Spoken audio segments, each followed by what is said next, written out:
نحمد و نصلی علی رسولہ الکریم، اما بعد، فاعوذ باللہ من الشیطان الرجیم، بسم اللہ الرحمن الرحیم۔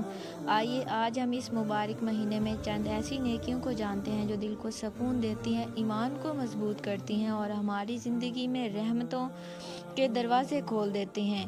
کبھی کبھی صرف ایک چھوٹا عمل انسان کی پوری تقدیر بدل دیتا ہے۔ جمادی الثانی کی اہمیت۔ اسلامی سال کا چھٹا مہینہ ہے، اس میں نیکی کے کاموں کی ترغیب دی جاتی ہے۔ کوئی خاص پابندی یا منع نہیں عام مہینوں کی طرح، مگر نیکی کے اعمال میں اضافہ متسب ہے۔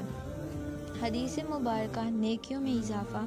نبی کریم صلی اللہ علیہ وآلہ وسلم نے فرمایا، اللہ کو سب سے محبوب عمل وہ ہے جو مسلسل کیا جائے، خواہ تھوڑا ہی کیوں نہ ہو۔ صحیح بخاری رحمۃ اللہ علیہ۔ اس مہینے میں چھوٹے چھوٹے اعمال کی پابندی کی بہت فضیلت ہے۔ جمادی الثانی میں کرنے والے بہترین اعمال: کثرت ذکر، سبحان اللہ، الحمدللہ، اللہ اکبر، لا الہ الا اللہ۔ روزانہ کچھ وقت لازماً ذکر میں لگاؤ، دل کے سکون کا ذریعہ۔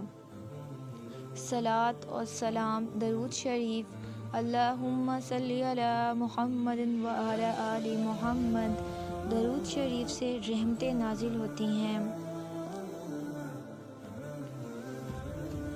استغفار کی کثرت۔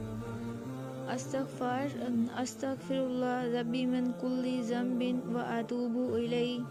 استغفر اللہ ربی من کل ذنب واتوب الیہ۔ یہ مہینہ گناہوں سے توبہ اور دل کی صفائی کے لیے بہت بہتر ہے۔ یہ مہینہ گناہوں سے توبہ اور دل کی صفائی کے لیے بہت بہتر ہے۔ اس مہینے کی بہترین دعا: اللہم اجعل ھذا الشہر خیرا لنا وبارک لنا فی ایامنا واعمالنا۔ ترجمہ: اے اللہ، اس مہینے کو ہمارے لیے بھلائی اور برکت والا بنا دے اور ہمارے اعمال کو قبول فرما۔ صدقہ۔ سب سے آسان نیکی صدقہ ہے۔ حدیث مبارکہ میں آتا ہے، صدقہ گناہوں کو بجھا دیتا ہے جیسے پانی آگ کو بجھا دیتا ہے۔ چاہے چھوٹا صدقہ ہو، اس مہینے میں برکتوں کا ذریعہ بنتا ہے۔ صدقہ جو ہے انسان کے سر سے بہت سی بلاؤں کو ٹال دیتا ہے، اور اللہ ہمیں اس مہینے کو نیکیوں سے بھرنے کی توفیق دے اور ہمارے دلوں کو اپنی رحمت سے منور فرمائے۔ اور اگر یہ ویڈیو آپ کو فائدہ دے تو اس کو نیکی کو آگے ضرور شیئر کریں۔ جزاک اللہ خیر۔